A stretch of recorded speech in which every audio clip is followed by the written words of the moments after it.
Les candidats de l'Iditarod Road ou de la Yukon Quest sont ainsi des professionnels ou des semi-professionnels qui possèdent au minimum une cinquantaine de chiens. Cela devient une activité particulièrement prenante qui occupe plusieurs personnes selon un modèle habituellement familial. Il faut un capital donc d'une cinquantaine de chiens pour se lancer dans l'aventure d'une course de longue distance. Et l'on comprend pourquoi certaines familles cumulent dès lors plusieurs champions parmi leurs membres. Beaucoup de ces concurrents sont ainsi à la tête d'entreprises familiales. Le modèle économique repose maintenant sur le tourisme, qui s'est fortement développé. Depuis les années 1980, l'Alaska est devenue une destination touristique importante. Par avion ou avec d'immenses paquebots, des milliers et des milliers de touristes se déversent dans les villes côtières ou dans les villes et villages de l'intérieur pour rencontrer l'image qu'ils se font du Grand Nord. Sur un territoire où vivent seulement 700 000 personnes, passent chaque année plus de 2 millions de touristes. Il y a donc 3 fois plus de touristes que de résidents. Ces touristes viennent retrouver un imaginaire nourri de romans. On a tous lu Jack London dans notre enfance, de films, de documentaires, qui chacun, à leur manière, célèbrent la beauté sauvage de l'hiver arctique. L'ours blanc, les aurores boréales, le traîneau s'enfonçant dans des espaces inviolés. Voilà ce qu'espère découvrir le touriste moyen. Seulement, il vient à une saison où il n'y a ni neige ni aurore boréale. Alors pour répondre à cette attente, beaucoup de mushers ont de leur côté développé toute une offre. Par quart entier, les touristes arrivent dans leur chenil. Dans une salle où est installé un home vidéo, les touristes visionnent un film qui présente les prouesses que le propriétaire a réalisées lors de ses courses. Pour un musher, avoir remporté l'Iditarod Road constitue évidemment un grand avantage commercial auprès des tour opérateurs. Puis, les yeux encore éblouis par les images de neige ensoleillée, les touristes sortent de la salle pour aller caresser quelques jeunes chiots nés au printemps. Puis ils vivent à leur tour l'aventure.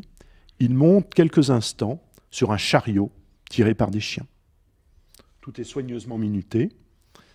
D'autres cars vont arriver, mais avant de remonter dans le leur, ils ont encore l'occasion de passer par un coin boutique pour apporter quelques souvenirs. Ce modèle, on le voit donc à la fois imaginaire et économique, repose largement sur les grandes courses dont le succès favorise la couverture médiatique. L'organisation de ces grandes courses se caractérise par un mélange d'entrepreneuriat et de bénévolat. Des centaines de bénévoles, y compris par exemple des vétérinaires, des pilotes d'avion, participent à l'organisation de l'Iditarod Road pour accompagner au mieux les mushers dans leur aventure qui dure, disons, entre 10 et 15 jours. En même temps, c'est un produit commercial qui s'appuie sur une équipe technique, un peintre officiel, un photographe officiel, des produits dérivés, vous imaginez, les peluches, les t-shirts, les films, etc. On a ainsi un imaginaire du Grand Nord qui est relayé chaque année par les reportages sur les grandes courses et qui permet à quelques dizaines, quelques petites centaines de mushers de vivre de leur passion pour les chiens et les courses de traîneau. Quelques mots en conclusion autour du réchauffement. Sur les plaques d'immatriculation de ces voitures, l'Alaska proclame sa différence.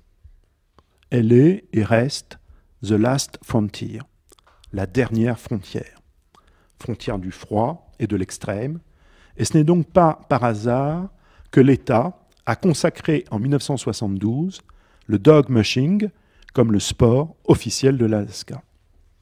Mais sur cette dernière frontière, il en était une dont le recul est particulièrement visible. sous nos climats tempérés, je ne parle pas du Val d'Ost, mais de Paris par exemple, il en est une dont le recul est particulièrement... sous nos climats tempérés, pardon, il est difficile de déceler, à l'échelle humaine, une différence d'1 degré dans la moyenne des températures. Passer de 20 degrés à 19 degrés de moyenne n'est marqué par aucune ligne rouge. La neige et la glace constituent en revanche une frontière blanche sans ambivalence. Il neige ou il pleut. Le dégel de la banquise se produit avant ou après telle date. Et il me faut donc conclure sur l'adaptation nécessaire au changement climatique. L'Iditarod, je vous disais, relie Anchorage, principale ville de l'Alaska, à Nome. Or, la région d'Anchorage n'est habituellement plus assez enneigée. Aussi réalise-t-on maintenant un ceremonial start, un départ cérémoniel, à Anchorage, sur seulement 11 miles, donc environ 15 km. Et faute de neige, les rues de la ville sont couvertes grâce à de la neige apportée par camion, par tombereau entier. Puis, un restart, un nouveau départ, est organisé à quelques dizaines de miles d'Anchorage. La distance, chaque année, d'une certaine manière, s'accroît. Et la distance globale de la course tend donc à se raccourcir.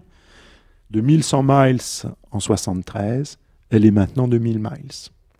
En 2015, il y a un an, pour la seconde fois de l'histoire de l'Iditarod, les conditions d'enneigement, qui étaient très insuffisantes dans tout le sud de l'Alaska, ont obligé les organisateurs de la course à déplacer le redépart, le restart, à Fairbanks, au centre de l'Alaska, à presque 600 km au nord d'Anchorage. On le voit, la nécessité de s'adapter au réchauffement climatique est tout à fait présent en Alaska.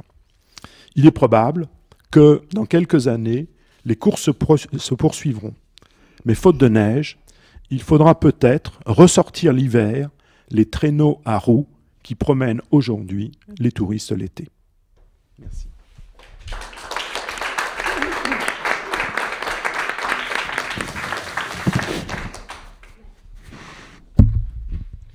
Merci beaucoup.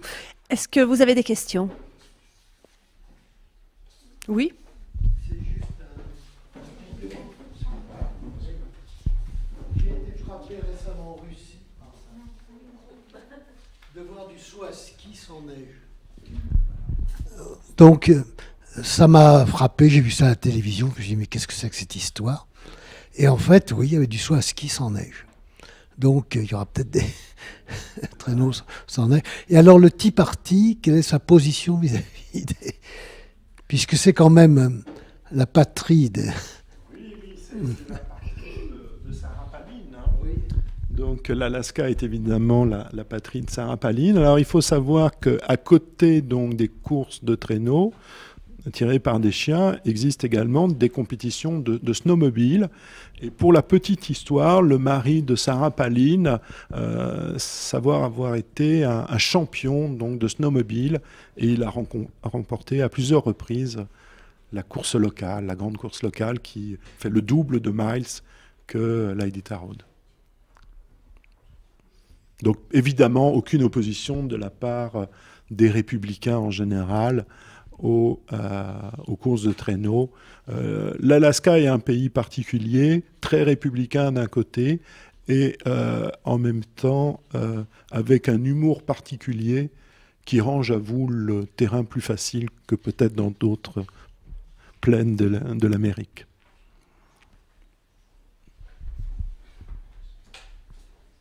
Merci. C'était bon, merci, tout ça est absolument passionnant. J'avais une remarque d'abord théorique, puis une petite question comme ça, plus de détail. Remarque théorique qui embrasse pas mal des communications qui ont eu lieu cet après-midi, que je vais également reprendre demain.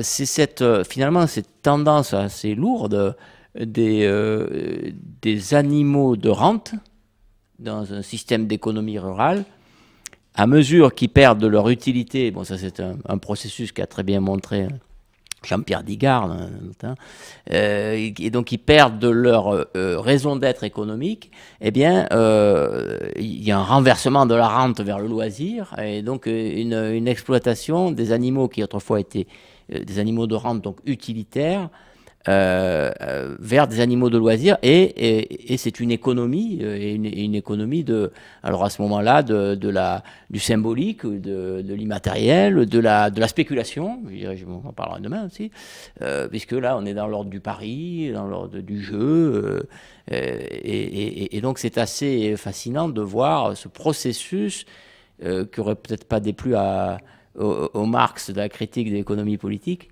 hein, de renversement dialectique, hein, d'un système de culture matérielle et d'exploitation lourde de l'animal, pour sa force de travail, pour sa richesse alimentaire, etc., en un système d'exploitation de l'animal comme un principe ludique, et donc comme principe symbolique. Voilà. Ça c'est quelque chose, c'est un processus sur lequel bon, je réfléchis pas mal en ce moment sur le plan théorique général.